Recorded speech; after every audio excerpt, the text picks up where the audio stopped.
तांबुळगाव येथील ग्रामस्थांचा आदर्श निर्णय, ग्रामपंचायत बिनविरोध काढण्याबाबत दिली जाहीर दवंडी.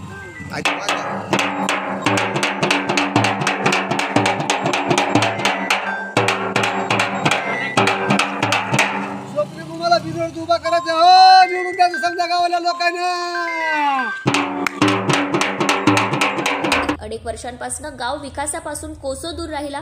अखेर विश्वरत्न भारताच्या घटनेचे शिल्पकार, ज्ञानाचा महामेरू डॉक्टर बाबासाहेब आंबेडकर यांनी केलेले शिका आणि संघटित व्हा व संघर्ष करा हे वक्तव्य तांबुळगाव येथील तरुणांनी सत्यात उतरवून वेळोवेळी गोरगरीब जनतेसाठी नेहमीच सडेतोड बोलून न्याय देणारे सर्वांचे विश्वासू व्यक्तिमत्व श्री शेषराव सोपणे मामा यांना बिनविरोध सरपंच करण्यासाठी गावातील होतकरू तरुणांनी सर्व जातीय मत घेऊन गावात श्री शेषराव सोपणे मामा यांना बिनविरोध सरपंच करायचे अशी दवंडी देऊन गावात जाहीर केले.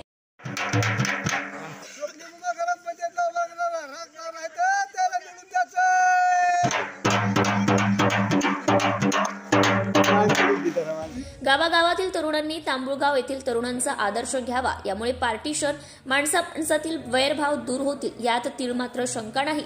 सर्वांनी हा आदर्श घ्यावा हीच अपेक्षा. आपण जर नवीन असाल तर चॅनल सबस्क्राईब करा, लाईक करा, शेअर करा व बेल आयकॉन प्रेस करा. धन्यवाद.